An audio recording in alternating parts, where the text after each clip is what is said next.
Welcome to the Outer Realm with Michelle Desrochers and Amelia Pisano. Airing live on the United Public Radio Network, 105.3 FM in New Orleans.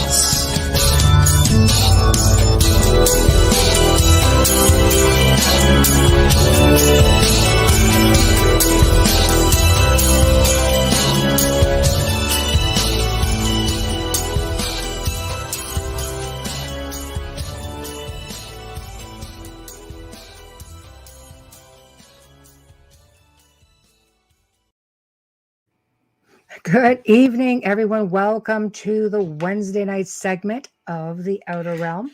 We are broadcasting live on United Public Radio Network, 105.3 FM from the beautiful city of New Orleans. We are fully sponsored by the amazing people over at Folgers Coffee who have been on this journey with us since the very beginning. So we thank them from the bottom of our hearts and hope that we will continue on down the same path. This is pretty darn good path.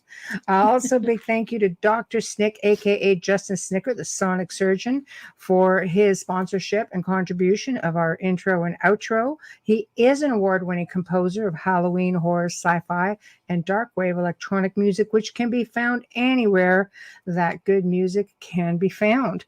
Now, tonight we welcome for the first time Tobe Johnson and Brett Eichenberger. They are co-producers of the new documentary, A Flash of Beauty, Bigfoot Revealed. Need we say more? I think it is awesome. So we are looking forward to looking at their trailer this evening and hearing what they've got to, basically got to tell us. It's always fascinating for me. But in order to participate in tonight's show, you're going to have to head on over to, let's make our way down the list, Facebook, News on the Flip Side, Outer Realm with myself, Amelia. I was going to say myself and Amelia, but I'm tongue-tied tonight. UFO, Paranormal Radio, and United Public Radio, Canada's Most Haunted.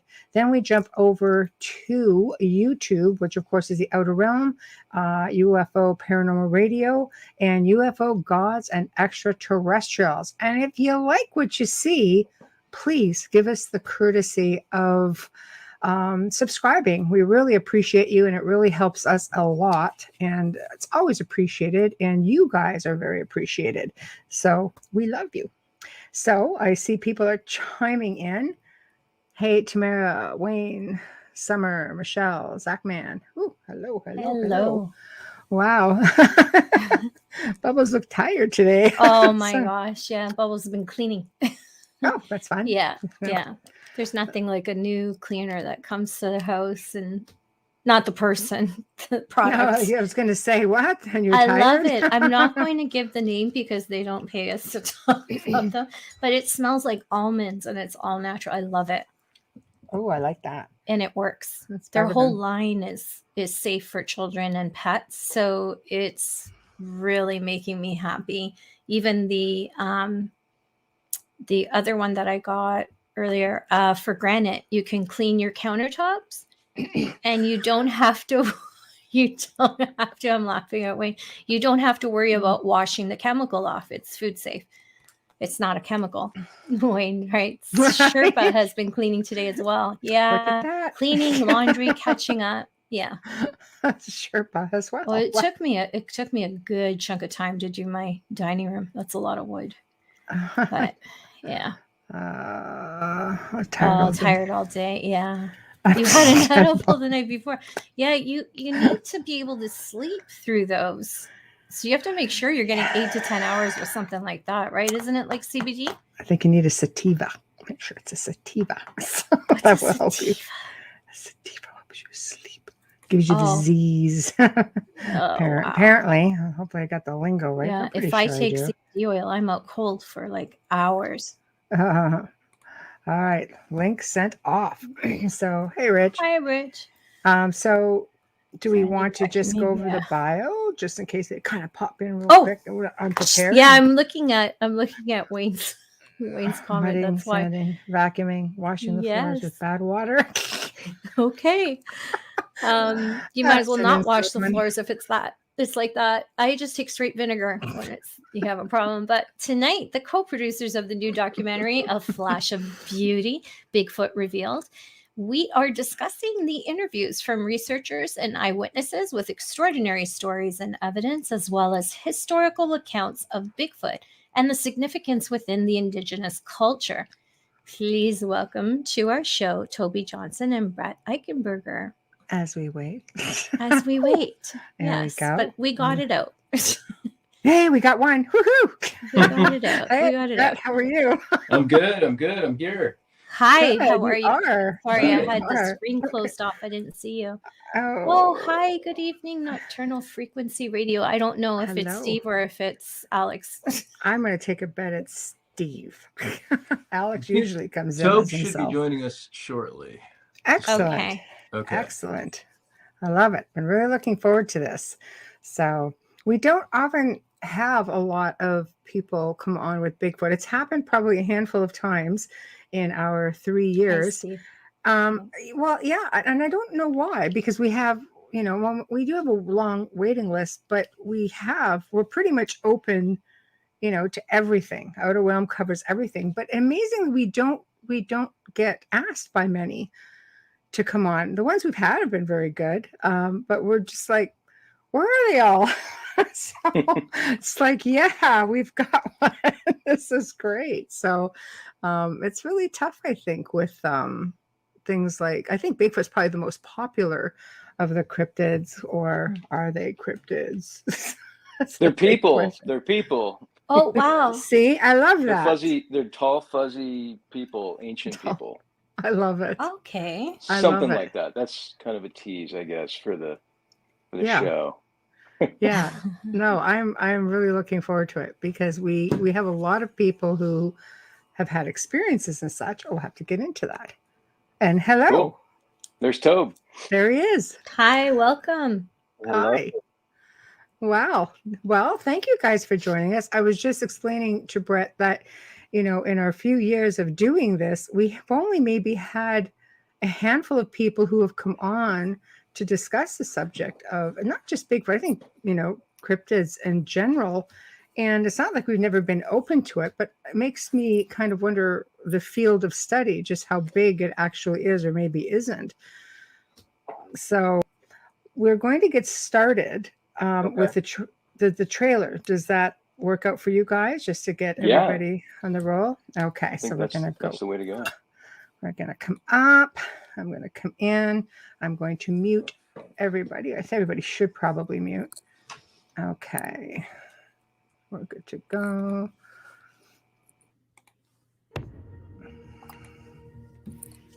I'm looking at this giant figure, huge, 8 feet tall, non-human gait. I'm trying to classify what this thing is, but it's not real. And I know what it is, but what it is not real. The arms of these things went well below their knees, unbelievably long arms. When I looked up, there was a young male looking at me. Something's going around my tent. It stops behind me, and then contact. We really tried to get pictures, but these things seem to outfox us. Something is leaving footprints. As you start utilizing the data and you start seeing the data tell the story, the whole story unfolds right before your eyes. The way it pulled its little one, its young, behind it with its arm. I mean, I can't even put it in words. It was so unreal. Knowing about them, they seemed too intelligent for me to consider them as something you could go out and hunt like an animal. That is, whoa. So these were brought here. I had one client talk about how muscular it was and how broad its shoulders were and how it's just was in awe of this incredibly majestic creature. You will always have that with you. You will always remember that moment. When he was walking away, I called out to him, "You're the most beautiful creature in the world. Please don't go." I was that person. I did not believe. I just thought it was a myth. Open up your minds, because they're out there. Wow. I'm hooked. I'm pretty speechless. That guy's. Hold on. Where'd that go? Click stop sharing and something else comes up. Stupid me put my mute on and I never take it off because I'm an idiot, even though I do this twice a week. That was amazing. I want more. Thank you. It was really well want done. more. Beautiful Yeah. image. My gosh, the video is just like superb. Really, really well done. So I guess how we're going to lead off here, I think the best way to do it would just be to say humble beginnings. How did this come about? Has this always been an interest? Whoever wants to start, you'll find we're very round table like, so let's go. Cool. So I'll start off and talk about the film, and then maybe Tobe can start talking about how he got into the world of Bigfoot and Sasquatch. Excellent. So the way that we got into it was we started out as narrative filmmakers, and we'd done a couple of films earlier on, and those were great and a lot of fun, and throughout that time period, Jill, the producer, and I, the writer and the producer, and I had always talked about doing a Bigfoot documentary because we grew up in Oregon. We had an interest in it. And about 10 years ago, we were working with some folks on another film, and they introduced us to a couple of the legends in the Bigfoot community, if you will, like Todd Neese and Peter Byrne and Ron Moorhead. And so we met them at a conference, got to know those folks, and we thought, someday we could really do this because we've established good connections. And so, long story short, when the pandemic hit, work slowed down, and we thought, you know what, now is the time to do this, to get out into the woods, away from everybody, and do a Bigfoot documentary. And so we thought we'd have it done in about 6 months, and it took about 2 years because one thing led to another, and we followed breadcrumbs, and we traveled the country, and we ended up getting it done. But backtracking a little bit, very, very early on, in fact, I think the first day of shooting, we met a man named Daryl Adams, who we were actually very interested in meeting. And as fate would have it, he was at this conference we were at. And Daryl and Tobe had a really, I don't even know how to describe it, an amazing thing going on down in Central Oregon. And we wanted to be involved in their story. And so, long story short, Daryl connected us with Tobe, and we immediately knew we needed to bring Tobe on as a co-producer. And I'll let Tobe take it from there. Please. Thanks, Brett. Brett, thanks. So this started about the mid-2000s. My son and I found what was either a hoaxed track or staged track of some kind in the middle of an icy trailhead near the town of Thurston, Oregon. And it really didn't matter to us because I was fresh off a divorce and had some time with my son out in the woods. And so I was looking for something to pick up steam with a 4-year-old, I think he was. He actually found the track. It was about a 14-inch human-looking track in the mud headed into the Blackberry Rambles in a spot that was more or less known for juvenile delinquents that, wanted to smoke a little reefer and skip school. So I thought, well, they're probably making tracks out here too. So we took a little photograph and ended up going to a church at that time where one of the directors of a movie called Sasquatch, which was loosely based on the Patterson-Gimlin film up in around the Three Sisters Wilderness area here in Oregon. He was kind of retired from the showbiz, but he was nice enough to look at the photograph.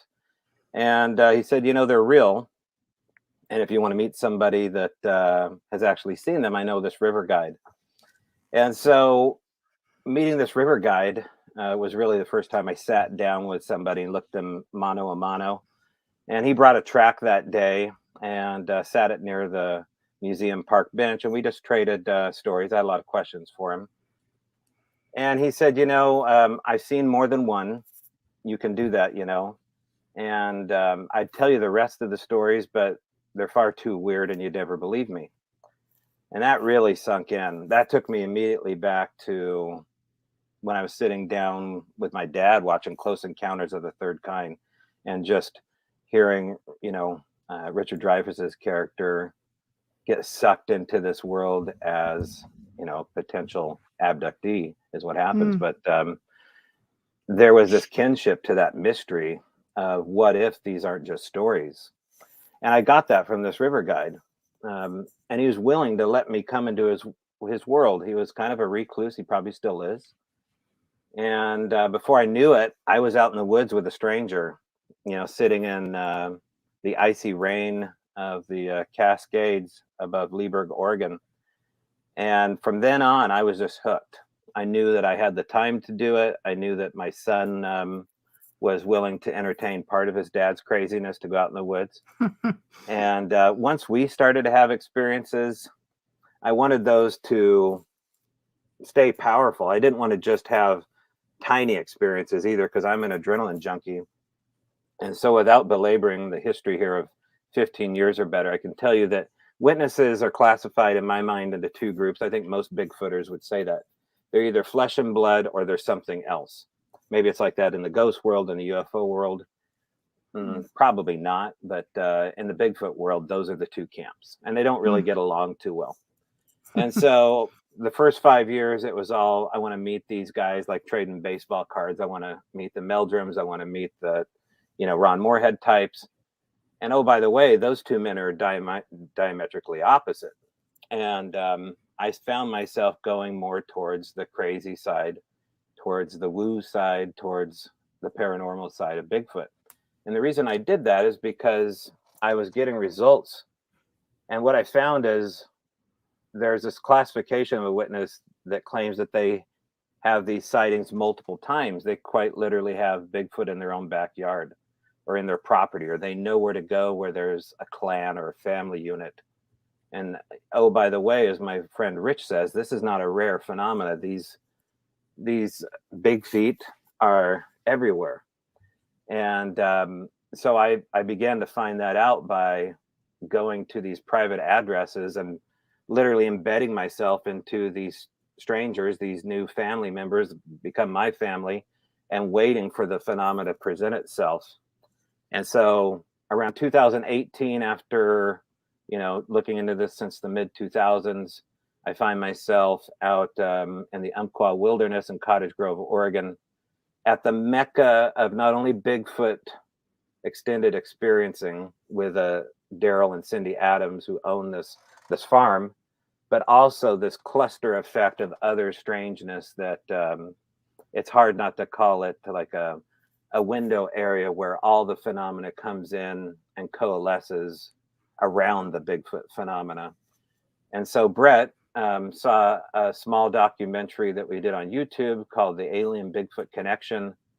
And that's when we got involved. And I saw his work, and he saw how earnest we were. And that's how we got started. I think that's fantastic. My gosh, so many questions, because there's a lot of theories with respects to, like you made mention of the alien Bigfoot connection. There are some people that do believe, because they disappear so fast, that maybe they're coming in and out of portals. What are your thoughts on that? You mentioned it. I'm just rolling with it. Yeah. The answer. Take that one away, Tobe. Well, we try to save this for what's happening now, because they're filming part 2. So that's what that's about. Okay. But my book is called The Owl Moon Lab. That's what the name of this property was. And, previous to that time, strange things had started to happen in the woods that were unexplainable. I mean, most people that look at Bigfoot look at it through the lens of understood science, Newtonian science. And they do that for a lot of reasons, mainly because of funding, which is something I didn't figure out till, about 5 years ago. That's the most important thing to a scientist, to keep the money coming in. And fringe science just doesn't do that, not yet. And so, but most people that believe in that kind of science, accepted science, will talk about strange things like disappearing tracks. That's a pretty common one. And I've been around extended experiencers properties and had them confront me on that. And we're talking about tracks, single lines of tracks coming in almost on a tightrope, which is how most people, I believe, that Sasquatch ambulate. They walk about a 4 or 5 foot gait in between each step, left and right, about a size 14.5 to 15-inch barefooted track. And then they'll suddenly disappear in a snowdrift as though they've just been swept away by the blowing snow and, floated into the breeze. So that works out for a little bit of time. But then when you talk to witnesses, say, no, I saw the thing disappear. It went away untraditional. It went away in a portal. It went away in a flash. It went away in all sorts of crazy methods. So those are the kind of things that I'd heard about. And those are the kind of things that we're familiar with in Cottage Grove. So that's, that's why this story has to be layered in between 2 chapters, because you can't just come to people and tell them that this stuff actually, disappears in front of your eyes like that. I agree. Especially when you have a lot of, the orb sightings that come in and around wherever you seem to find these beings. So, they are all over the world. They all have different names, but different species, because we're all individuals, right? We're the human race, but we're all very different, come from different walks of life. Is it the same with these guys? It's the same. Yeah. I think it's exactly the same. And, although we don't have photos and video of different species, I think that some of the stuff that's out there, and in fact, some of the stuff that we feature in our film, have a little bit of variation. We certainly know that they're different colors. There's the skunk ape in Florida, which has been described as being a little bit different. There's a famous photo of a skunk ape. If you just type in skunk ape on in Google, you'll see it, and it's kind of got more of an ape look to it. Although they have been described as similar as to the ones you'd see in the Pacific Northwest. There's some in the Midwest that have kind of a jaw that kind of comes out, and they have lower canines that stick up a little bit. The ones in Alaska have been described as being a little bit different. So yeah, I think that's entirely possible.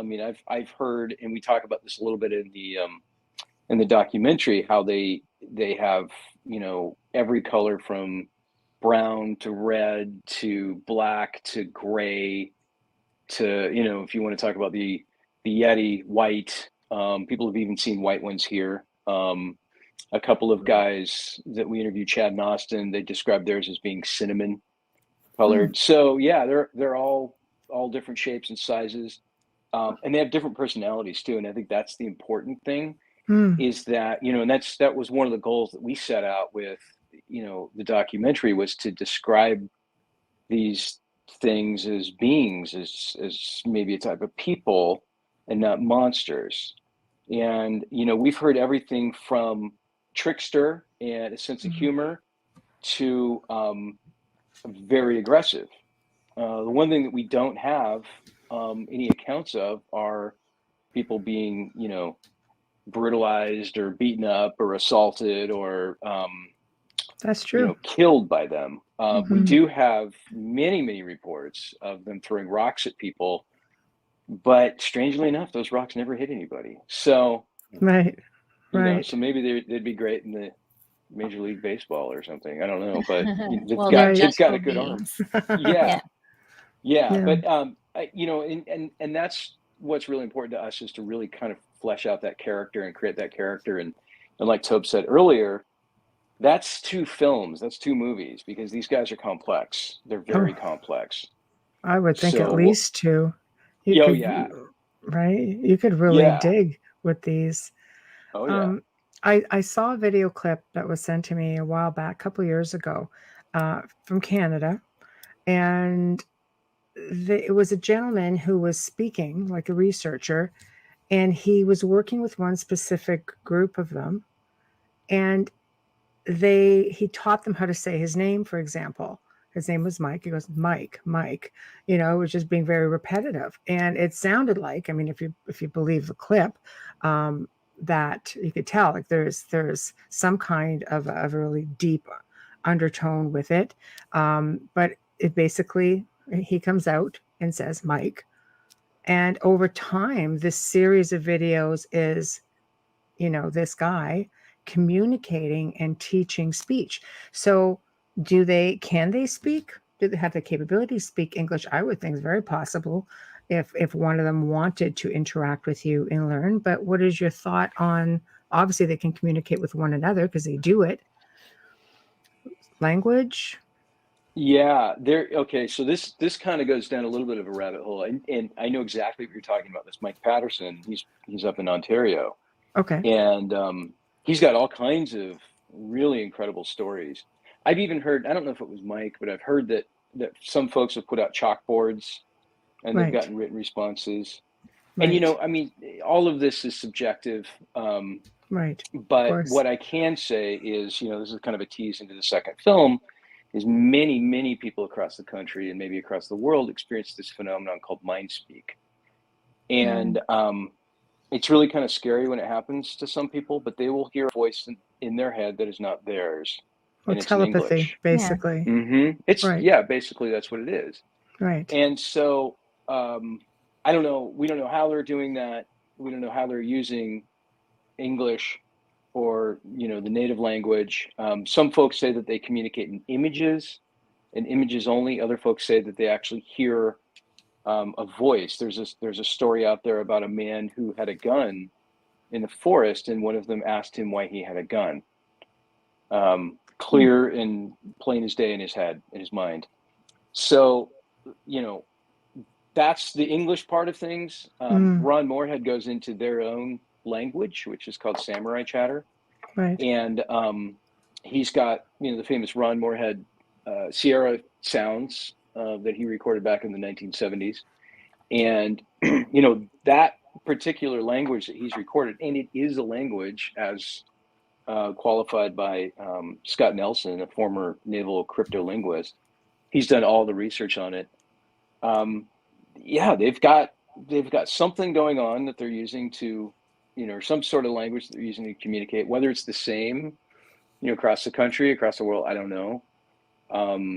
The sounds are very similar. We heard it in the Midwest, and it was very interesting. It was just brief. It was kind of like a quack, quack, quack back and forth. It almost sounds like two people arguing about something. And it does sound like samurais. It kind of has that like old kung fu movie kind of yeah, just wait for the lips to move. It's like yeah, going at the same time. I don't know. Yeah. It's like this. It's really kind of interesting. Right. So yeah, they definitely have an advanced form of communication. There's no question about it. Right. And let's get into obviously they do things to try to other ways of communicating. Tree tapping is a big one that people talk about. I've got a family member who's got 100 acres out near Algonquin Park, which is in the eastern part of Ontario actually, and they have them up there.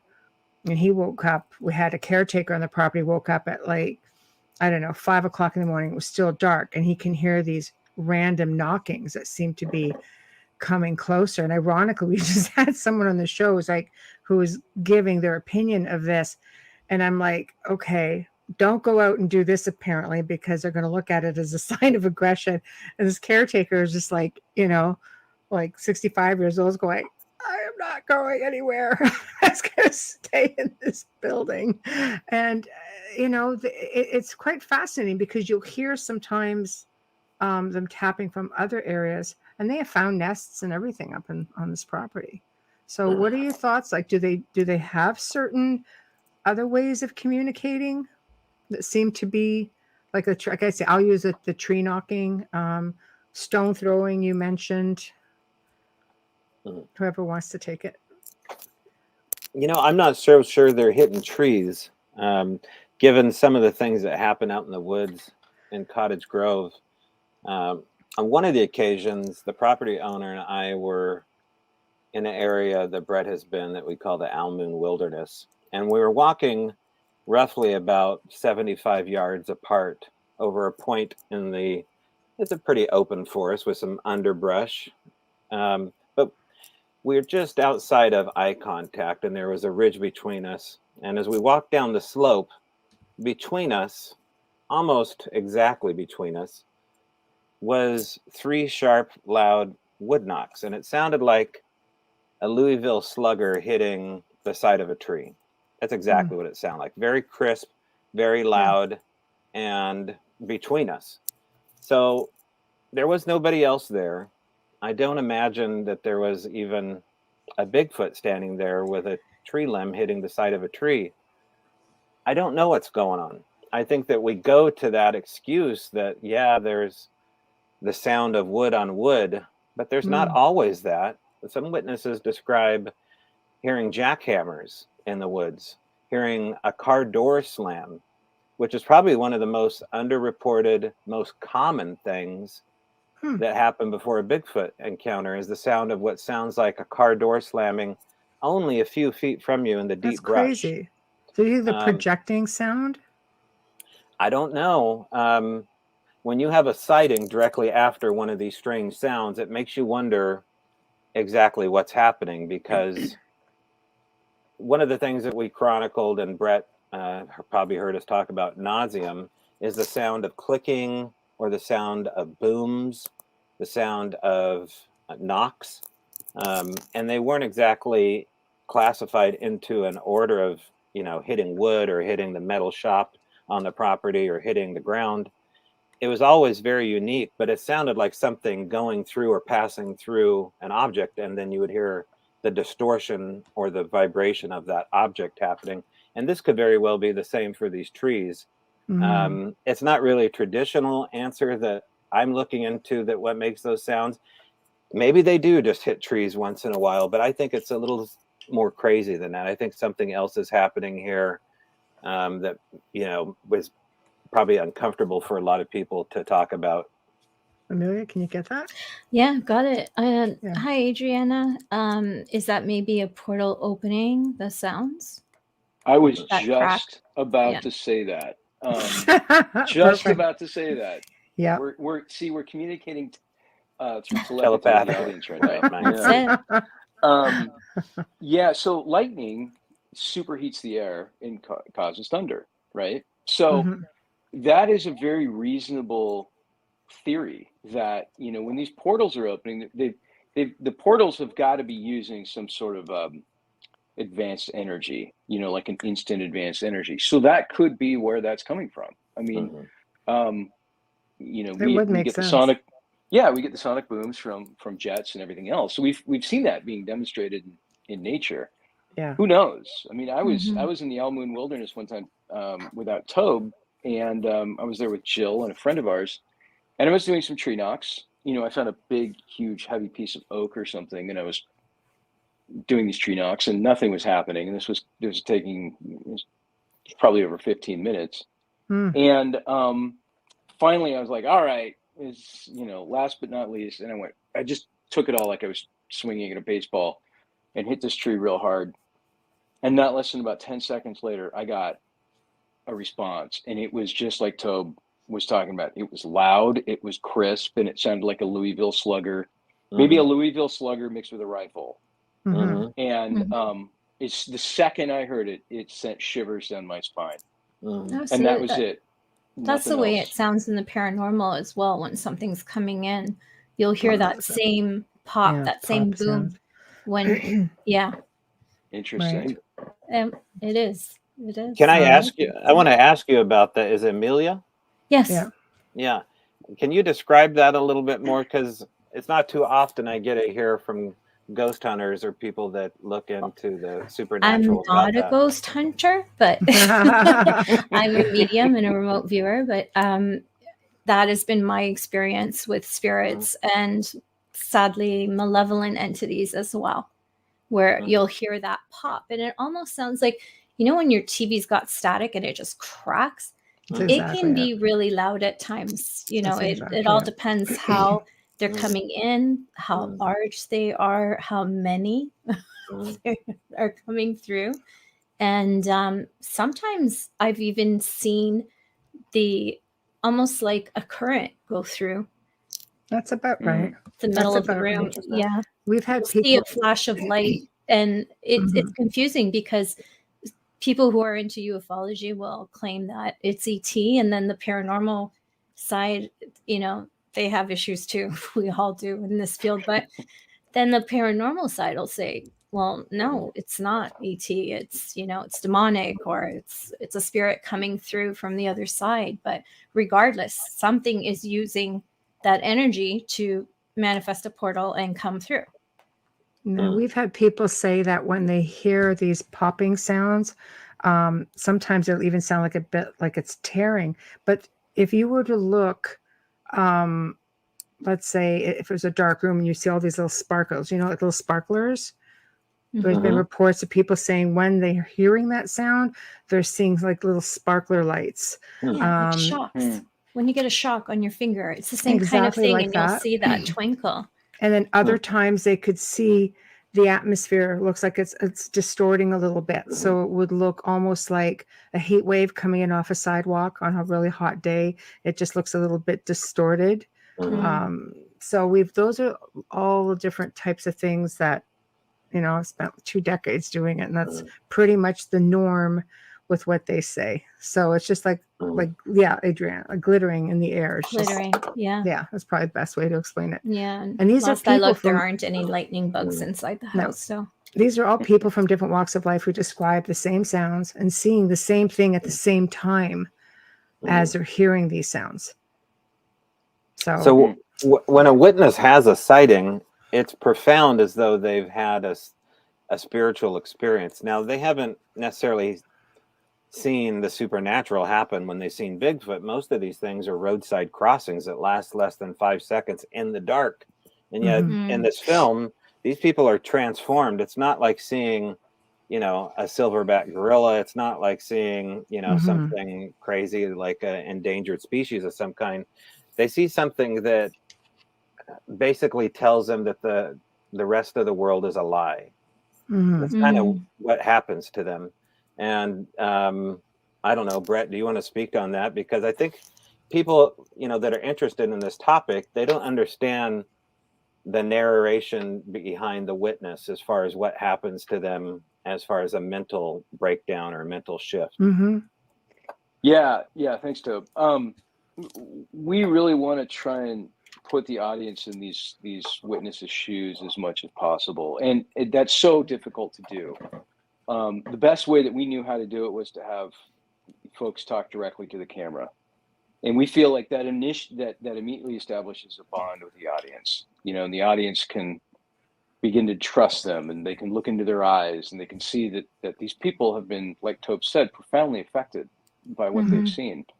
The only way I really know how to describe it is if, you know, and this may not be applicable to some folks out there, but, you know, I remember when I saw my first bear in the wild, or my first whale, or something in nature that was extraordinary. And, and you know, those types of sightings and stuff, you kind of build yourself up to. A fox, you know, the first time I saw a fox or a wolf or whatever, you have a buzz, you know, it's an adrenaline hit, especially when you're close to something like that, and you remember it and you think about it over the course of a few days. Same thing with a UFO or whatever. This experience of seeing a Sasquatch is multiplied 100 times, 1,000 times for people. And it's also like, if we wanted to go a little bit darker, there's folks out there that have witnessed something traumatic, you know, a serious accident or something. And it's something that it imprints on you, basically. It imprints, exactly. Yes. It's really seared into your brain. And, you know, for a lot of people from that day forth, they might do things differently in their life. They might drive slower, for instance, or always stay on the sidewalk or whatever. And so we're dealing with the same kind of a thing. And for a lot of folks, that turns into a post-traumatic stress disorder. It turns into a trauma that keeps them, you know, as lifelong avid hunters, as people who hunt with family members, you know, going back generations. These folks won't go into the woods anymore. And these are big, you know, big hunters. They're strong men and women. They're comfortable in rural environments. These are folks that would sleep under the stars at night. You know, they're not really afraid of anything in the wild, and they carry protection with them. And when they see something that's so big and so strong and so muscular, you can't be armed enough, you know, for these folks. So that to me really says a lot about what these people have seen. And when I hear an eyewitness account like that, I don't question it. I don't question it because, you know, coming from the narrative side of filmmaking, it's really hard to get a professional actor to pull off a performance like that. Actions let alone, speak louder than words, don't they? yeah, In and many, you can many see it. ways. Yes. You can see the hand shaking. You can see the lip quivering. You can see Mm. the eyes watering. Mhm. So, you know, there's no question in my mind that these people are not mistaking a bear. They're not mistaking a guy in a suit, you know. You're either So, going to be terrified or you're going to be in awe. We had Captain Paul Watson on the show from the Sea Shepherd Foundation. And he said, you know, the very first time, like nothing really shook him. He goes, the very first time I had a whale come close to the boat and I looked into that whale's eye. He goes, it's something that you never, ever, ever forget, and it changes you. So I think basically what you're saying is like these events, they change you somehow. It's one of those things that will come through into your next life. You know, it just leaves that imprint in time and on your soul. That, and you nailed it right on the head, Michelle. Eyes are the windows to the soul. Yep. And we have an eyewitness, Mark Parker, who made eye contact with one. And, you know, we all know that when you look into the eyes of something with intelligence, you're looking at that soul. And Mark was scared to death after his sighting, you know? So, I mean, like literally frozen in fear, petrified. And many of the folks that have had these experiences where they have made that eye contact or they've, you know, they've done a hand gesture. You know, there's a famous case of a guy that was being mocked by one that Tobe can elaborate on. You're never the same person. You're never going to be the same person. And that can sometimes lead to an obsession. And in some ways that obsession can become unhealthy to try and, you know, either see that again for therapy or you turn it into something else that, you know, a different kind of obsession. And how many people do you feel, because, you know, all these people you've interviewed, how many people do you think hold back? Because you look at the Patterson film, that thing is, they've never debunked it. And, you know, they got ridiculed for that. How many people don't talk because they don't want to, you know, like I've seen an interview, you know, with one gentleman who was affiliated with that tape. And he goes, oh, I was just told repeatedly, we were just fakers. This was just fake. All of this was fake. A lot of people don't want to come forward for that reason. Yeah. We're trying to change that.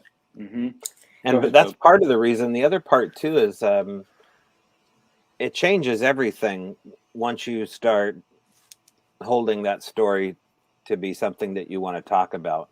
If you bring that story home and start telling your father-in-law, telling your wife, telling your kids, telling your bosses what you saw, and you don't care about the ridicule, now you're in a different category to where you're an outcast. You've made a decision that you're going to change your life and have a whole new set of values to where you live outside of this box.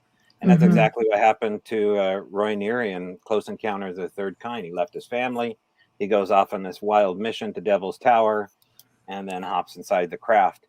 Bigfooters are no difference. A lot of guys that hang out at these conferences are all like me. They've chased after this, you know, giant dirt monkey for a long time, out there looking for more than proof, looking to have some kind of experience with them, and they've given up a lot in order to do it. And it is tantamount to an obsessive nature in order to understand how to nurture these experiences.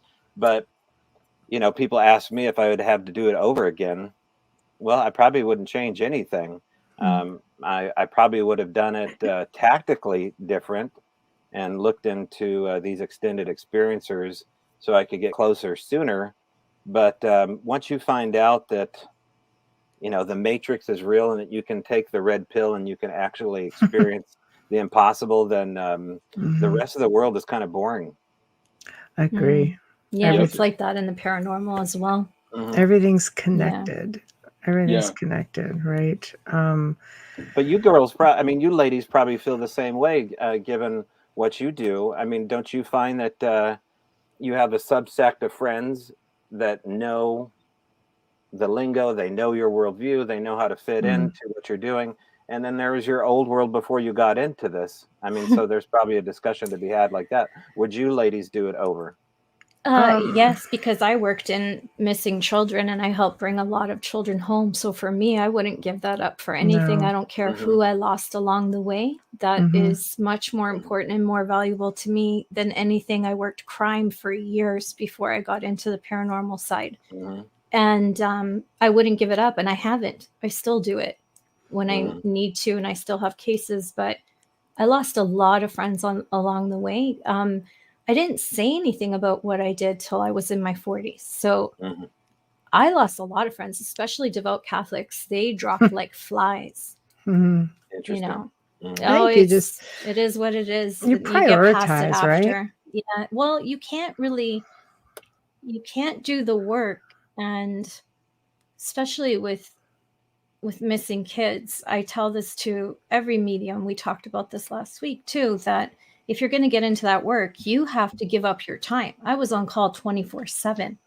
You don't go to it when you feel like it. You know, if they're going to a medium, you're usually their last hope.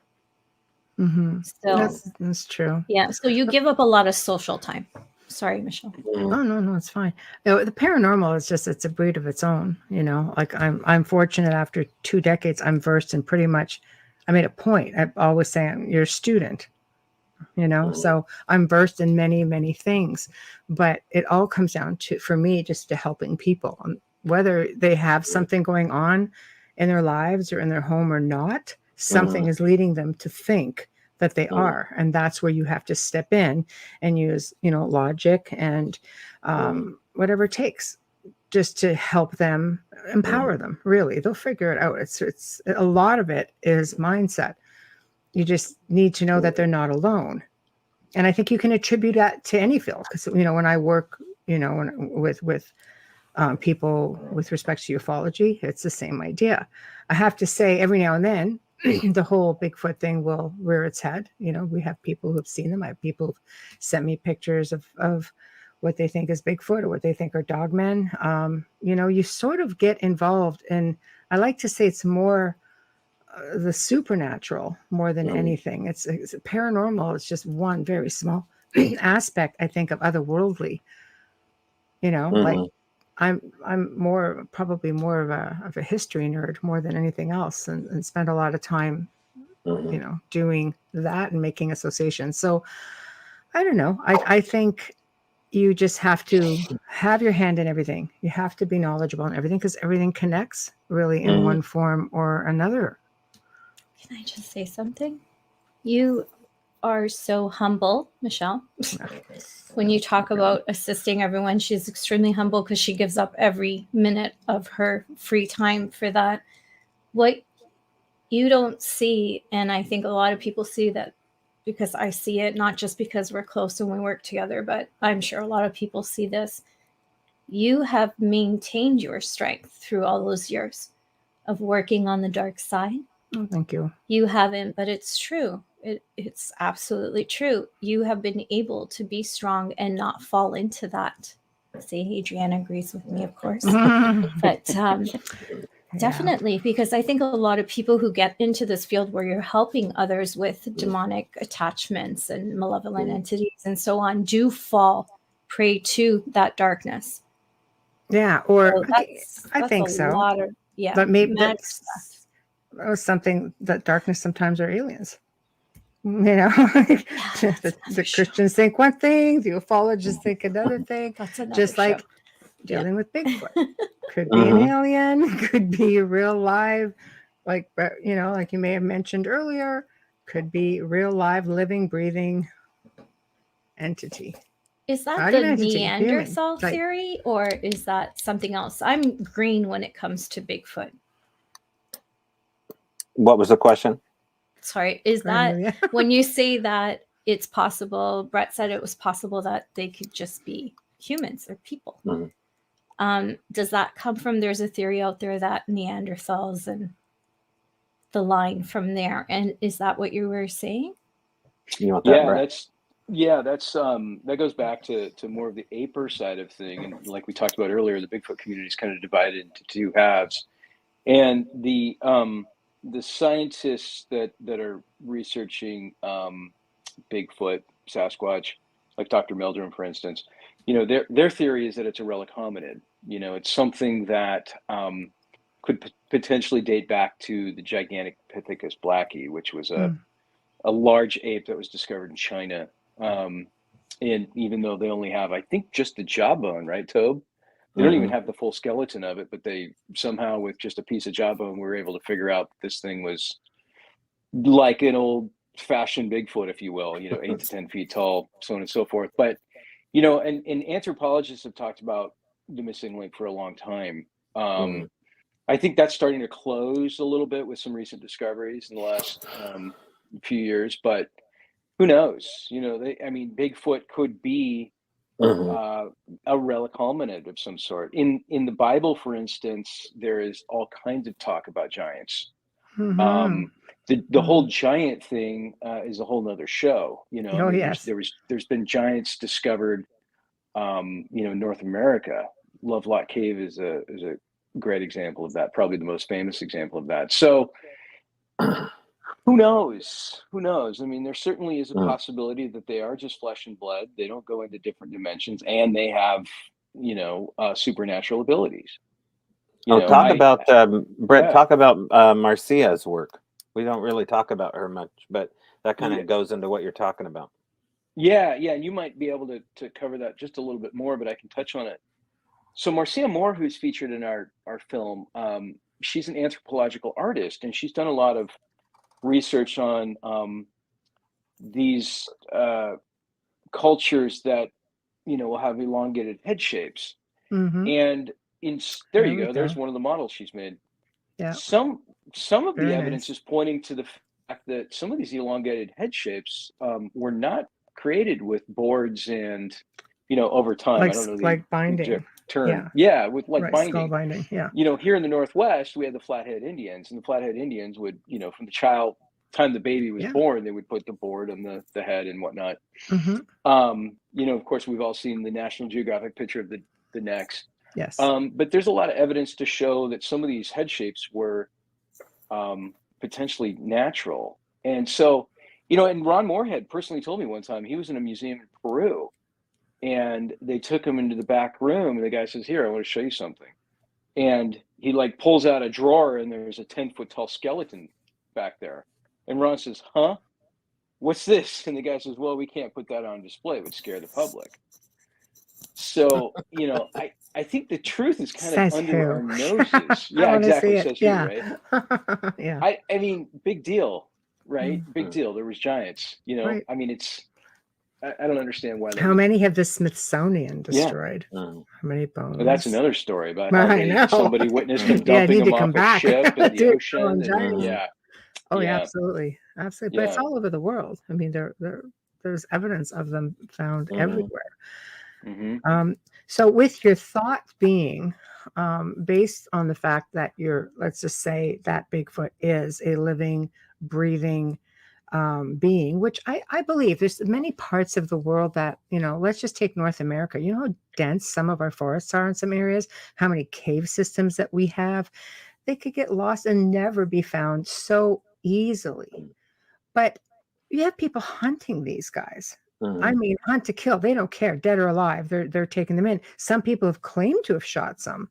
I think in California, it's actually illegal to kill a Bigfoot, if I'm not mistaken. Like, it's actual murder. This is how they would look at it. What are your thoughts on that? Yeah, I think in the Skamania County up here in Washington, you're not allowed to harass them. And I think there's a no hunting. Because you'd want to harass something like no harassing, punch your no harassing the hornet's nest. Yeah. Right. Yeah. I think that's how they worded it. Wow. You know, I've seen a couple of these signs around in interesting spots up here underneath Mount Rainier, and they say as much. You know, you may wander into Sasquatch habitat. They seem very official. I've seen park rangers walk right past these signs as though they've approved them. I have one of them saved that let's just say it fell into the trunk of my car accidentally. So, you know, you don't know where to classify this stuff as far as the government knowing about it. In the documentary, Brett secured a conversation with somebody that was an insider in the military. He's all shadowed out. It's very difficult to get people to go on the record about that stuff. I bet. But in general, you know, if you can find somebody who's retired or feels safe with you, they may just give you a map. One time I was given a map by a witness by the name of Don in the town of Coos Bay, Oregon. He was working for the Bureau of Land Management as a tree painter. He would blaze the side of trees with an orange stamp so the loggers wouldn't take it down. And around 6 a.m. up a place called Paradise Creek Road near Elkton, Oregon, he wandered into a Sasquatch on an old skid road, standing up, bending down, standing up, bending down, about 50 yards away from him. And he figures it was foraging. He said it looked like a 10-foot tall and a 10-foot tall man in a fur coat. He went back and he made the report in the little town of Veneta, Oregon. And of course he was mocked. And a couple days later, the secretary met him in the parking lot and gave him a tube. And inside the tube was an official map. And it had plotted since like the 1940s, the whole coastline of Oregon, all the way from Gold Beach to Astoria, different sightings, 5 different sighting types. You could see one, you could hear one, you could find tracks. And his was even plotted on the map as though they kind of took it seriously privately. So what's the point is, well, privately, somebody's keeping tabs on this. And maybe they show up at these conferences and have a little notepad and are watching presenters, but generally they're keeping to themselves. They don't really have any questions for us. I could see why. We don't really have a whole lot to offer them. In general, when it comes to evidence, we have a few tracks, we have a few handprints, we have some hair, but unless you can get close to the phenomena and actually get to know the culture of Bigfoot, because if they have language, we can assume they have a culture of some kind. And if they have a culture, well, they have rights. They have possibly human rights. And, you know, that gets into the whole thing of, you know, undocumented people living out in our wild. I agree. I agree with you on that. Like I said, there's just too many places that they could be hiding. I had put this up also. Amelia, can you get that? We have like listeners who are on like thousands of different servers. So Yeah, they don't that's why you they see just hear it sliding up. Just in case says it is illegal, pardon me, to hurt or even disturb Bigfoots all over the to USA. hunt them. Yeah. It's a federal law to protect hitherto unidentified species. Yeah, and Tamara says, I don't think you can kill them in Canada. Yeah, you can't even carry a gun here. So yeah. So no, that won't be a thing. No. But somebody else who wants, I'm just going to go in the Wayback Machine a bit just to hit on a few comments before we get too further ahead. Tamara, also Amelia. Yeah, thank you. I've heard them in Northern Ontario, Canada, hitting trees and fighting at 3 a.m. in the morning. It's a bit unnerving. I used to work security. I'm out in the middle of nowhere without people around fighting. What the That's hell the first can you be time watching in the middle of nowhere? that. You've been watching us for 2 years. We're just nothing out there, hearing about Tamara. that right now. What the I know. hell? Why have they got you out there? It's craziness. Wow. Also, Wayne had asked a question going back to the fur. Wayne says, with respect to the coloring, has anyone you've interviewed made mention of these beings having a winter and summer coat, like white in the winter and different shades of brown in the summer months? That's a great question. The short answer to that is no, not really. I've heard some whispers of longer and shorter hair, you know, which makes sense. But I have not heard of different coats. I have heard of people talking about how they go gray. some of the elders go gray. Like the rest of And us. Yep. yeah, like exactly. Like you can't just, they can't wander into like a pharmacy and grab some L'Oreal hair coloring. No. Yeah, some L'Oreal. Yeah. Plus they need like 15 boxes of it too. So maybe a couple kegs. yeah, exactly. Yeah. So that's a possibility. But again, yeah, I can't say unless Tobe's heard Well, stories. yeah, I've heard of literal coats. One of the lesser cool things talked about from witnesses, you don't hear it much these days. I don't think that's because it's not happening. I think it's still happening, but Bigfoot's in coats, Bigfoot's in hats, Bigfoot's carrying a backpack. I'm gonna start crocheting come on, beanies really? for That's Bigfoot. just Bigfoot's dragging fantastic. a sleeping bag. Absolutely. I mean, part of the gifting process, Bigfoot's in a fedora. I've heard that one. Oh, that is just too cool. I want in on that. Even dogmen smoking cigars in trench coats in Skinwalker Ranch. So, I mean, it gets wild real quick if you allow it. But here's the deal. Right. If we're talking about a group of people and they're able to wander into the dump, like we talk about in the movie, and they find a garbage bag full of old clothes that were supposed to go to Goodwill, they may take those clothes. Part of what happened to us is something that we call gifts of significance, where if you talk about something, that object will appear in a random place specifically for you based upon what you just spoke about. We chronicled that for over a year and a half. But Bigfooters will talk about that, outside of the woo. They'll talk about getting clothing of some kind, either a small shoe, usually with a muddy patina, as though it's been found in the river or something like that. But then you get the occasional person that said, no, the Bigfoot had on, a red plaid shirt. It was ripped out like the Hulk, and only part of it was fitting the arm, which would make sense if you're talking about something watching humanity, sitting maybe from a distance at a campground. Emulating, maybe. Yeah. That's interesting. That is the first for me. I'm going to start crocheting beanies. I like that. Okay. Beanies for Bigfoot. There you go. Yeah. Michael Kennedy says it's obvious that it's all connected. The UFO phenomena, cryptoterrestrials, excuse me, sorry, sheep sisters, Shifters, I think he's trying to say. Yeah, it's okay. Yes, Autocorrect is a okay. bitch. Sasquatch, Bigfoot, Satchmo the Yeti, shapeshifters. He corrected that. There we go. And he also makes mention to find a John Stasco Jr. That's up in one of his others, another comment, apparently, who is very versed in this sort of thing. So there you go. Please, here we go. Please tell the guests About John Stasco Jr. There you have it. Have them reach out to Now. him. Okay, I'm working Okay. my special powers. Okay. All right, John Stasco Jr. There we go. Leave it up and write it down. I'm learning a lot. That is Yeah. too cool. Clothing. I can't get over that. And Tamara says, when I asked what the heck were you doing at this, she was, I was guarding a closed resort. Like The Shining. Yeah, kind of like that. Like the Stanley Hotel, Tamara. like the Shining Hotel, one of those. Oh my gosh. Was it winter? Insane. Bigfoot. Oh my god. I wonder if they have names. If They do have names. Yeah, you They hear that do. all the time. Yeah. Wow. Yep. That's They just have names amazing. that humans will give them, or they have names that they will send to you via telepathy. Like that TV show with the Sasquatch. Remember that comedy? I can't remember the name. Oh, Harry and the Hendersons? Thank you. No. Yeah, Harry. Yeah.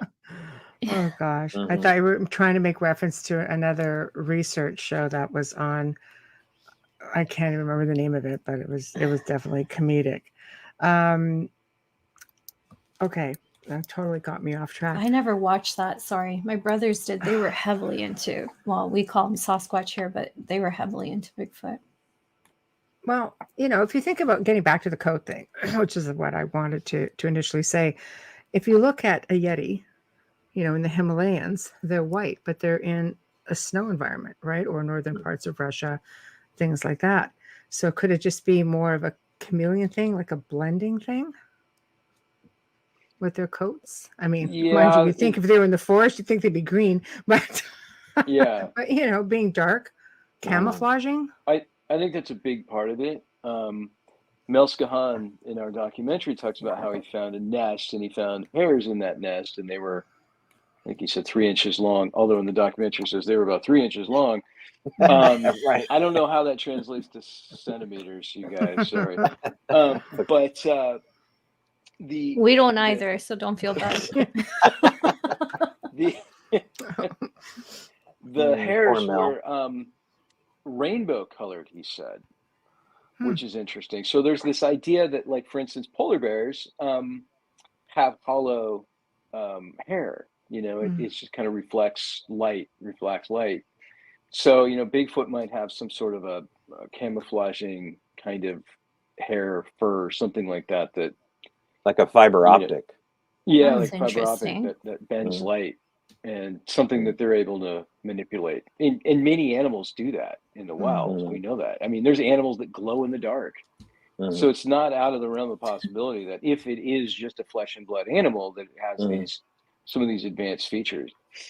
And most witnesses don't describe fur; they describe seeing hair.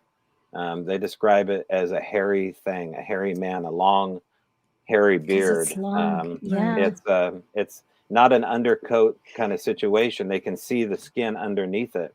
They can see where it's shaved down from where, moving their arms and in their knees and things like that. Or in so the chest area. Yeah. Yes. So going into this film, you obviously you go in with a certain mindset because it's stereotypical, right? It's just like, this is the stuff you hear, we all see some of the documentaries or other TV shows, which I always tend to watch documentaries before I get into too much of the TV shows, because I always say documentaries are for education, TV shows are more for entertainment on an average. Don't shoot the messenger, pretty much is. So with that being said, were you surprised by any of the stuff that you found? Like, what did you go in? What was your expectation? Like, what was your belief system going in, basically, and how did you come out? That's a good question. I think for us, and I speak on behalf of Jill and Mike Ferry, who was the cinematographer on the project. I think we went in prepared for some pretty strange things. I don't know that we were shocked by anything. Talking to the Army intelligence analyst and finding out some of the things that's going on internally within the government was upsetting. That was shocking. The paranormal scope, I think, was unexpected. The things that they're able to do or reportedly able to do was very interesting. So this film originally was just going to be one film. And what happened was we started accumulating so much data as far as the paranormal is concerned. It occurred to us after our first edit, which was close to 5 hours, that we should really make this thing 2 chapters. And also, it was kind of for the community as well, so the Apers could have their film and the Woo could have their film. But, that was surprising. I think there was a few things. I think the other thing, too, that's kind of surprising was I didn't initially think that they were as common, I guess you could say, for lack of a better word, as they are. And I went into this thing thinking that they were really pretty rare, like maybe a few per region, maybe a pod or a clan or whatever you want to call it. And that doesn't seem to be the case. They're far widespread and they're not all that rare. Wow. And how about you, Toby? Factoring in the pandemic was something I didn't plan on. That was an unexpected thing for the world. But to have the opportunity to do something amazing like this with amazing people, Brett and Jill are the real deal guys, and Mike as well. And to be allowed a window of time in order to do something beautiful like this. I mean, even with tragedy comes beauty. And there is probably no better example than having time off work like the rest of the world, and wandering out in the woods and creating something like this. And it's not on, lost on me to say thank you to Brett and Jill for that opportunity. But, I'm just kind of thinking about it now. What an amazing experience to spend 2 years building this narrative out. And, I want everybody to go out and see this movie and be blown away like I have been, because just from the trailer, you get an idea of the cinematic scope. Oh, yeah. Well, yeah, watch It's the really well film done. and, don't even become a believer. Like, we interview a guy in here who's just, I wish he could have got more camera time, but you got to sit around a campfire with a guy named Henry Franzoni. And Henry was the one that taught me that if you want to see Sasquatch, all you got to do is go to the crazy place names. He wrote a whole book about it. And all you do is go on a map and just find crazy place names near creeks, most likely, or near prairies, on hillsides, places named after, like Spirit Lake, or Scary Mountain, or Baboon Creek, or Skookum Meadow, things like that. That's And interesting. that's where you go camping, and that's where you're going. Amelia and Michelle are going to go together and have an experience out in the woods. No, I'll go this camp summer. anywhere for stuff. I'm fearless. Oh yeah, I always say I'm either fearless or I'm just a meathead, because I'll just do it. I'm fearless, but I just don't like camping. Yes. I'm Well, prissy. you guys can go glamping then, or you can just go for the evening, do a night sit. There's Like, still that's what I mosquitoes. suggest with Yeah, a lot of people. I'm really prissy. I like the hotels. I'm bad. Oh no. Yeah, Michelle will I love sleep anywhere. research. Yeah, Michelle, I'll get do out it. there. I've been to Yeah. different parts of the world. I don't even care. There's got to be like a Skookum Creek, or Scream for Your no. Life Meadow, something like that. And that's where you're gonna Adriana will go. go with Michelle. She just said, I volunteer. Yeah, because she was in that crazy forest with you. That's why. Oh, the Hoyabatsu Forest. Oh, I Oh, guarantee good Lord. you there's Bigfoot up there. Yeah. Crazy Romanian Bigfoot. Yeah. So this was Amelia, can you get this? You want me to get this? Absolutely. Nope, I've got it. I was just taking notes. This is Michael about John Stasko again.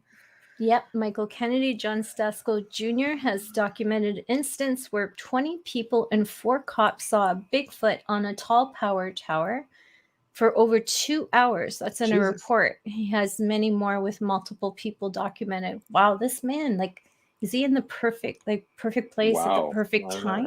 You're either really lucky. Yeah. Oh, Seriously, if you get someone who's seen 1 or 2, it's a big deal. This is crazy. Yeah. He has hair that was sent to a specialist in some college that said it was unknown. Yeah, I bet it disappeared after that too. That's having some faith, Amelia. Way to go. No, but that's the government, right? We don't really know if anyone's Well, ever captured a so- Bigfoot or if anyone's ever found one that is deceased. We don't know. We don't would know. never find Which out. leads me to the next question. Do government know about them? They must, if they're protecting them. I mean, you can't kill them. You can't hunt them or hurt them. So why would do you think they're interested in them?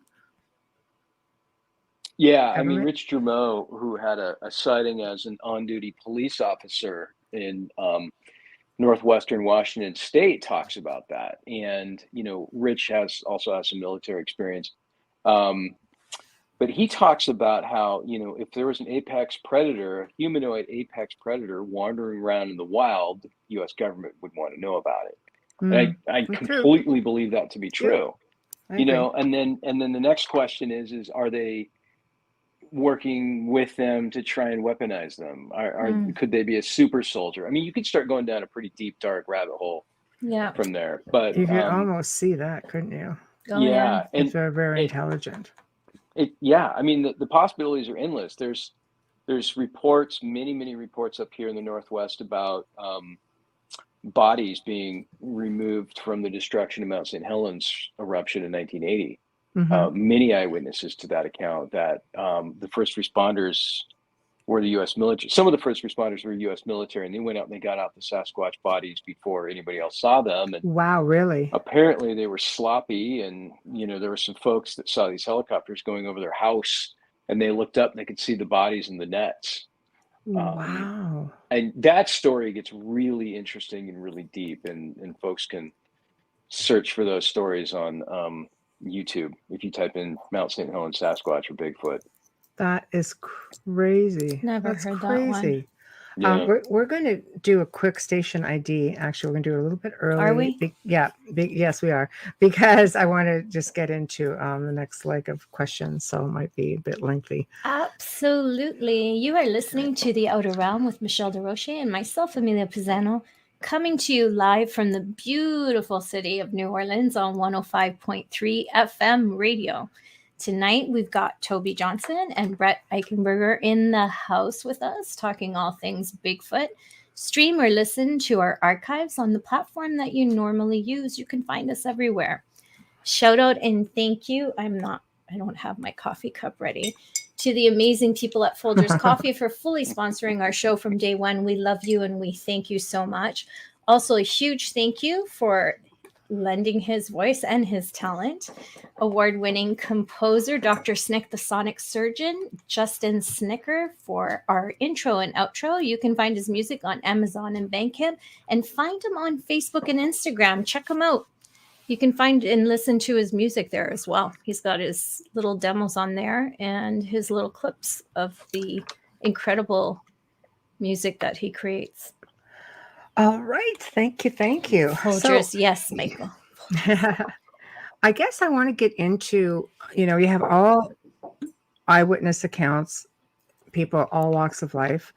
I know in the field of, let's say, ufology, we can go back thousands of years.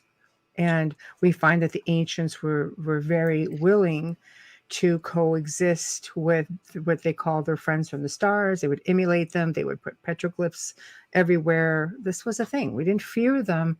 Somewhere along the line, we get into modern times, probably in the last 100 years, and all of a sudden they're the enemy.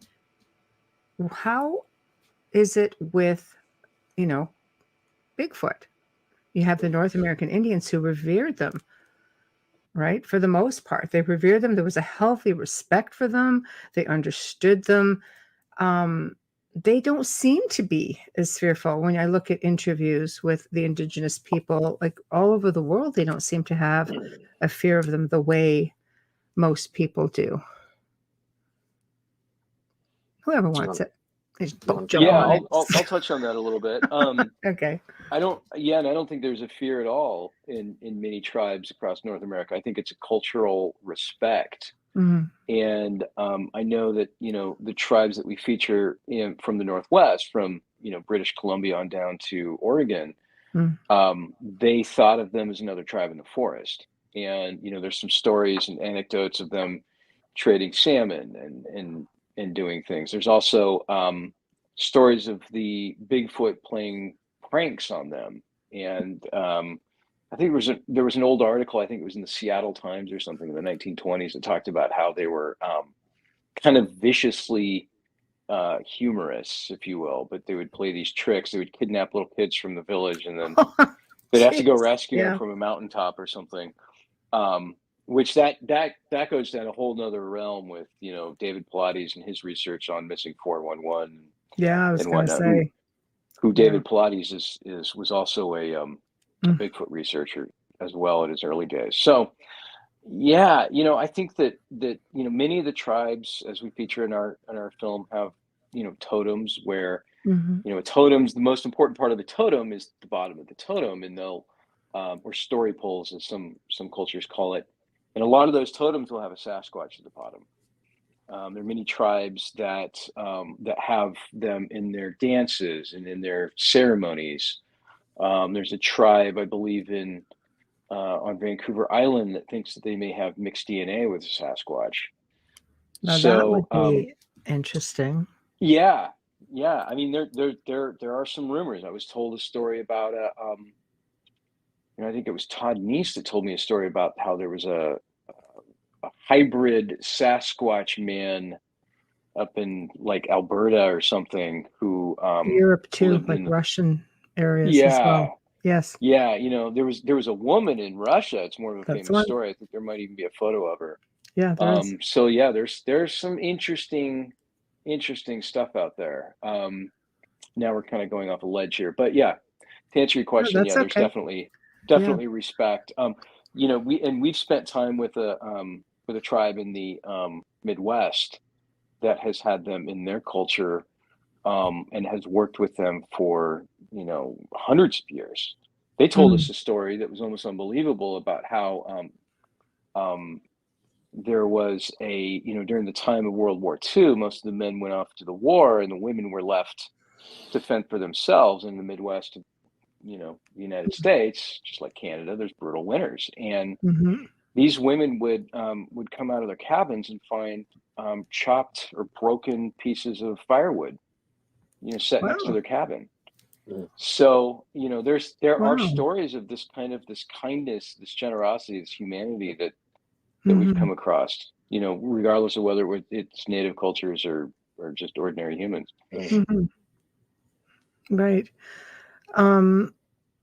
Yeah, I've read all kinds of stories where people on their properties will just leave fruit out for, Bigfoot to come in and collect, and the Bigfoot will come back with pine cones, and they reciprocate. So, do you guys think that? Do we fear them? Do people have to fear them? Do you think?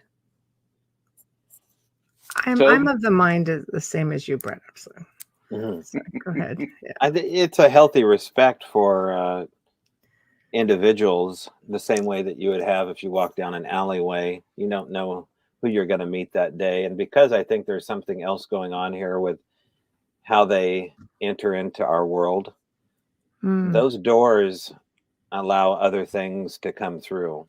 And I don't know how to close one of those doors once they're open. I don't, maybe I have permission to do it. Maybe I have the power to do it. I'm just kind of crazy enough to see who comes through those doors. And I don't think it's always Bigfoot. So you may be surprised what you're going to get. As Forrest Gump says, it's a box of chocolates when you're dealing with Bigfoot. But exactly. The Native Americans revere this phenomena so greatly. One of the stories I tell is about a oral traditionalist from the Kalapuya tribe, a gal by the name of Esther Stutzman, lives down here in Yoncalla, Oregon. And I wanted to put a group of Bigfooters together at a community college back in 2010, and she was one of them. But they take that subject so seriously. They're also rumored to be some of the last headbinders and longheads up through the Pacific Northwest as well.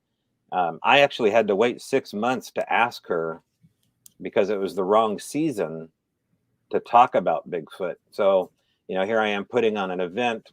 It's going to be in such and such date, but because of the weighty subject I would bring on hand, she took a good 6 months to think about it, and then to come to, I believe it was the spring season, in order for me to bring it up. So there's a whole different protocol when you're getting to know First Nations people. Just in general, there's a different protocol. But then when you get into what's going on with Sasquatch, there's a million different, I don't know. I mean, I understand that they have a respect for Bigfoot, but there's also a million different excuses about what Bigfoot really is. Maybe they're a hairy brother, but maybe they're, according to some, the Tonaqua is a cannibal woman that throws children in her basket. So, I mean, that's not like something the you want to Krampus hang thing. out with.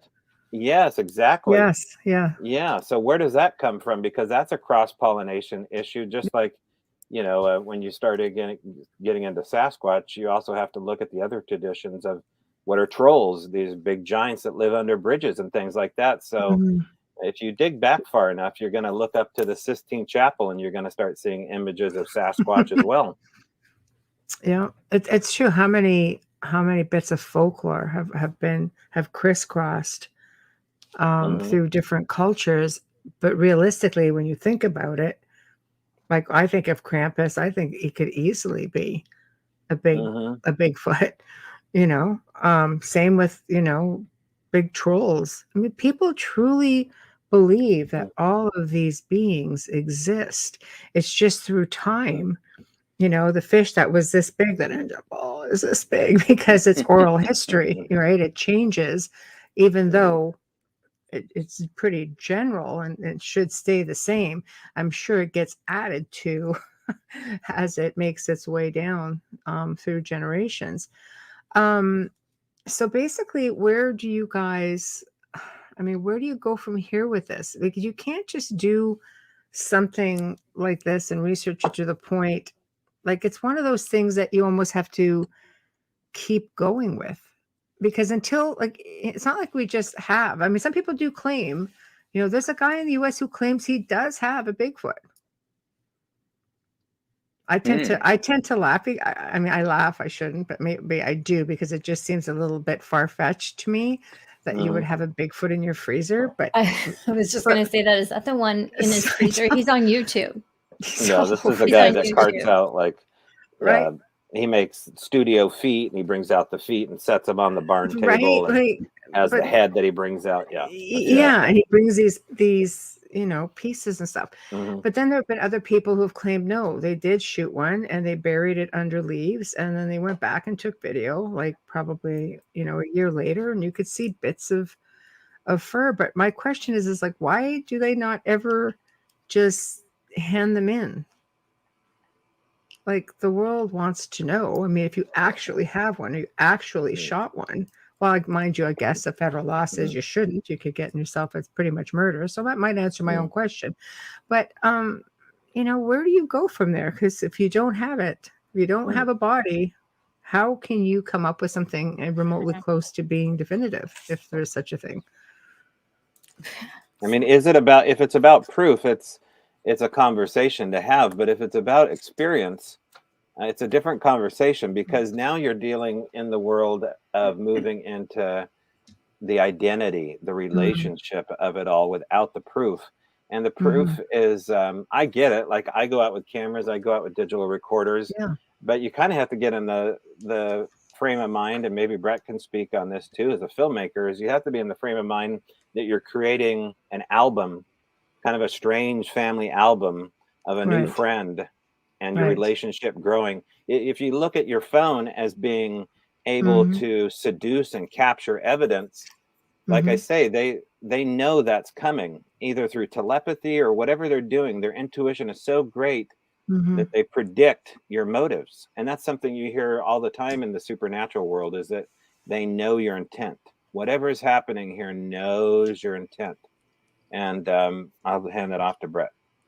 Yeah, that's a really interesting point, and you can kind of get into the conversation about time and the constraints of time, and how do they know you're coming? This kind of gets into that realm of remote viewing and telepathy. It's like, the second you pull up to the trailhead and you get out of your car, do they just hone in on you and start monitoring you and just kind of know what you're doing? How do they understand what a camera does? If they're living out in the woods. I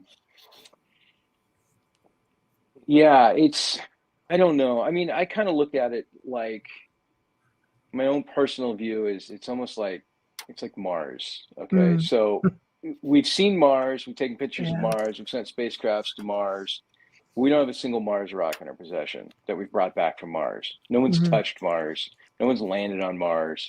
We know Mars is there, but for all intents and purposes, humans are Mars experiencers, or Venus experiencers, or whatever, And the further out in the universe we get, the more distance things are, and the less we know about them. And Bigfoot, I think, to me anyways, is kind of similar to that, because I mean, I don't need to be convinced, and sometimes it's me doing the laughing at skeptics, because if you really start looking at the loads and loads of evidence, first and foremost, the eyewitness accounts from credible folks out there is enough to convict if this was a trial, in my opinion.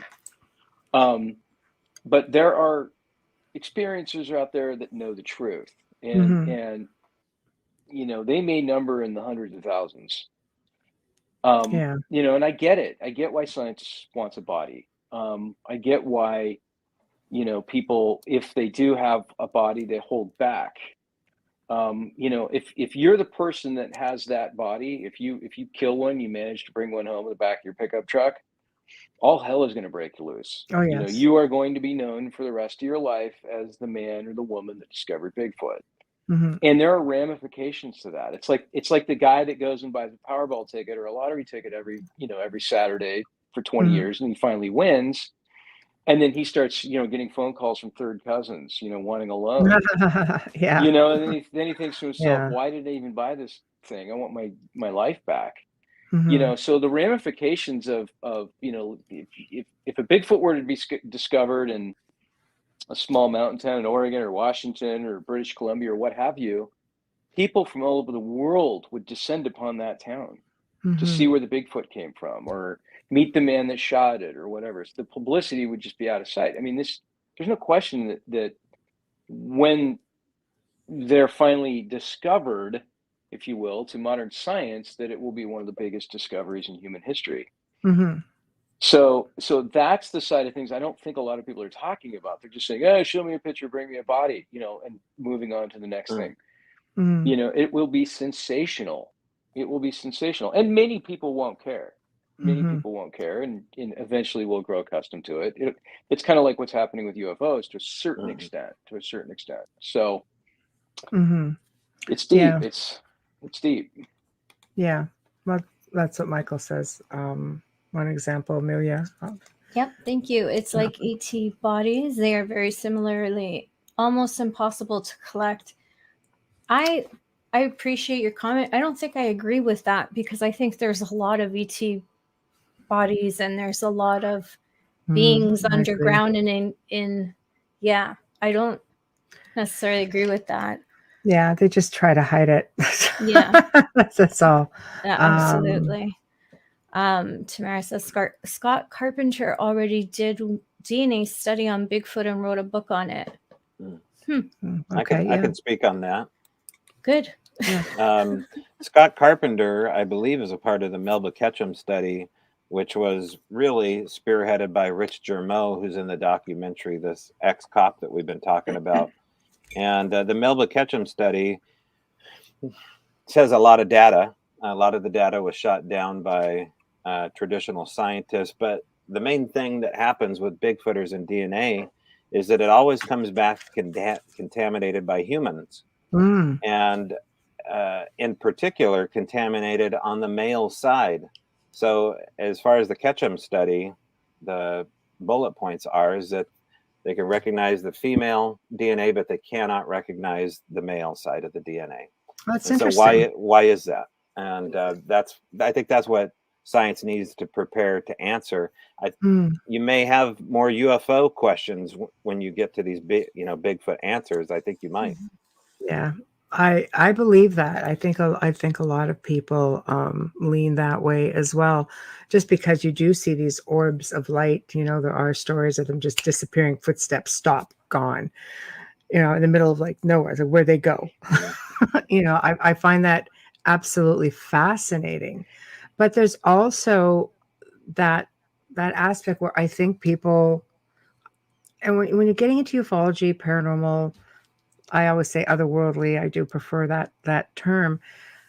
I think we forget sometimes that these are beings. They bleed as well. We're dimensional beings, technically speaking, with different levels or, dimensions within our one space. So we fall into that as well. And if someone comes along and shoots you, it's going to end your life. So even if they are a dimensional being, it doesn't make them any less real. I guess it takes us back to the question that we had at the beginning of the show. Can they jump time? I don't know, but I think let's say they can, whenever they do what they do, let's say that they can do all these spectacular things that we're guessing they can do. I think they have to abide a bit, if not mostly, by the physical laws of where they are at that time. However, they can play with it. It seems as though they can play with things. We had evidence of that at the Al Moon Lab, where we'd find impressions in the gravel, and it was almost as though they're playing with a vibrational frequency in order to sink the rocks down into the hard pan. So there's ancillary evidence of that from our story, but people say they have shot them and that they have wounded them or killed them. I've heard incredible encounters in Sasquatch Chronicles out here in Vancouver, Washington, of people that have shot juvenile Sasquatch, and had very detailed responses from the alpha male of what happened to them, and you can hear their voice trembling. And then suddenly a cleanup team shows up at the spot and takes care of all the evidence as though it's never happened. So there's all these incredible stories, but that's all they are. Right. Right. Well, that's why I posed the question that leaned more towards you as being out like a field researcher, because this is becoming a thing again. I've noticed there's a lot of new shows coming up in this next season of, new shows. It's not all just paranormal, but it looks like people are getting into Bigfoot research. I'm like, oh, are we going through another cycle again? This is going to be the next thing. So what are your thoughts to that? Like, do you work with other researchers, or are you just like, oh God, not again? Not another one. Because I find, like I said, when you're doing documentaries and they are supposed to be really educational, it's really hard, because I'll use the paranormal as an example. There are a lot of couch investigators out there. And now with social media, it's not hard to be a group. And I commend everyone who comes together and can work in unity in any field. Some people don't have places they can go visit. They don't have groups they can join, but sometimes if you don't do your homework, a lot of damage gets done also. And that applies to any field. Brett, talk about the scripted nature of television, because a lot of people don't know how that works. Yes. Okay. Yeah, that's a great point. I've got all kinds of different thoughts about how reality show producers work, and I've kind of dipped my toes in that world a little bit, so I understand. And I also have a family member that's been a producer of reality shows for 20 years, some very popular shows. So they're looking for a little bit different response from the audience than like a documentary is looking for, and we wanted to do something that really could help find its way into the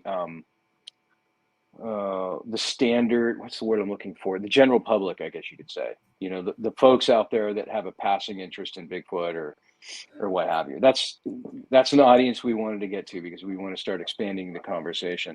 But going back to reality TV shows, a show like Expedition Bigfoot, I think for the most part has good intentions. But at the end of the day, it's about the bottom line, and they need to be making money. And, I've been told a few times that producers and studios, when I say studios, I mean networks, are afraid to show too much because they're afraid the audience can't handle it. So in other words, right? There's a formula, but in other words, if they were to really actually capture a Bigfoot, they would show it on TV, because, for one, that would be the end of the series, right?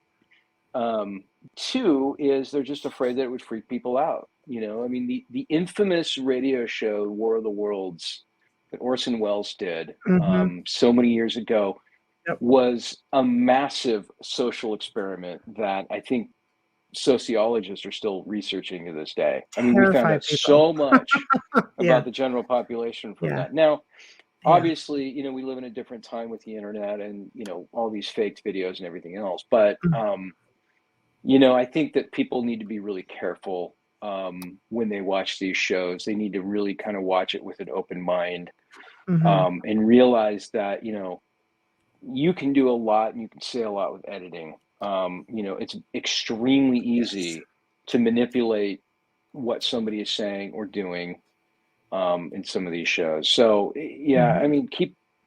just be careful is all I can say. Go out there. The most important thing is to go find somebody in your local area that is a Bigfoot researcher. And, for the most part, I think these people would be more than happy to do a cup of coffee with you. Just like Tobe did, with his river guide. Don't be afraid, ask questions, and then go out and do the research yourself.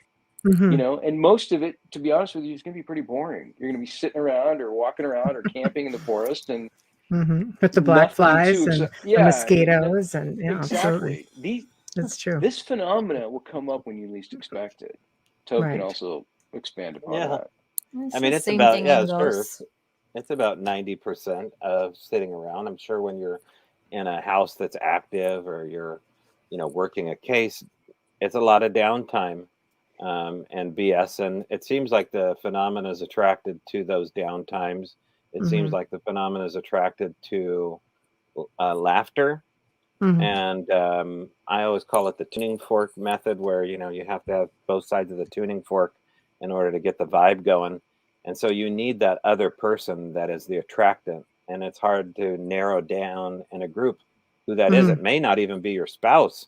It may be your spouse's friend, and then Mhm. you're having the awkward moment of trying to get your spouse's Yeah. friend to come out in the woods with you. It's just like, what's up? Like, well, I they got know. they got the vibe going. So Nothing. no offense, but Yeah. I No, mean, it's true. No, it nothing's gets up. into No. the right. You know what I'm Right. talking about? The Yeah, relationship absolutely. aspect of this can get a little bit confusing. No, I agree. It is the same in research. I find that I have gotten more things happening just by sitting down and speaking with the homeowners and not doing anything. They Mhm. they just sort of get curious, and like you play back Mhm. recordings and you got like a boatload of stuff because Mm. everybody's got something to say. Doesn't really Mhm. matter which side of the veil you're on, apparently. Right. But I think it would be like that as well, even with this type of research, because they're just as curious about you as you are about them. How many stories do you hear where people are in their tents and they're just down for the night, and they've got things rustling around, going through the coolers or going through bags, and just watching the tent. And I think they are curious, and I do believe that they are telepathic, therefore they know exactly why you're there. I think I tend to get more concerned about people who really delve deep into these TV shows. Like, well, I'm going to go out and I'm going to get a group and we're going to go out and do this. And I always say, educate yourself, never stop learning. Learn one new thing every day or something that you're interested in, because it could ultimately save your life. You can't just go traipsing around the woods at night. That's another misconception. It's the same thing in the field of the paranormal. It doesn't just happen at night, people. It's 24/7. A lot of sightings happen during the day, Yeah. right? So Absolutely. Absolutely. Mhm. They do the night thing just for the effect on the shows. They're Not for the not show. really. No, but people go out at night too and use your cool equipment. Put on my night goggles. Okay. Yeah. Well, I have my that looks own fun. All equipment, right. so Well, see, that's something else I don't understand. You're sitting there and you're with one of the shows we were just talking about. They got big flashlights out, and if I want to be found, it's the last place I'd gravitate to is that crazy flashlight. Is that just, again, a show effect, or when do you go in really thinking, I'm going to use like a flare, I'm going to use like night vision goggles, and I'm trying to just blend in a little bit and not like so they have to prove you it know. scientifically, because otherwise your best tool would be bringing in a medium. Yeah. Well, they did bring in a remote viewer. Funny that. But anyway, so as we we get a little bit closer to the end of the show, tell everybody, where can they find your documentary? Where can they watch it? Where can they go? Okay. Well, we are on Amazon.com. You can rent it on I just happen YouTube. to have Amazon. You can. It's on All right. iTunes. I think I actually think it might not be on Amazon in Canada. I think it might only be on YouTube. Of course it's not. in Canada. That's okay. I have both accounts. Me too. Yeah, and I'm just going to YouTube belly and it because I can. Right. Voodoo. I don't know if you guys have Voodoo up there, but Yes. VUDU. Hulu? No, Michelle. Do we? No Hulu, not No yet. Hulu. No. Voodoo. Voodoo, okay, no. Hulu, yes. Voodoo.com. Hulu we have. Roku, Hulu's things like that, Vimeo yeah. is another one that is out there. Nothing a good IPN Google change Play. fix. Yeah, exactly. Oops, did I say that out loud? You're She good. lives on the border, Brett, so she can pick up anything. I'm a little bit further away.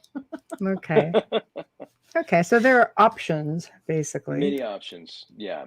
Yeah. Okay. It's not hard to find. Okay, and how iTunes is can great. Everybody has that. and how can everybody find you guys?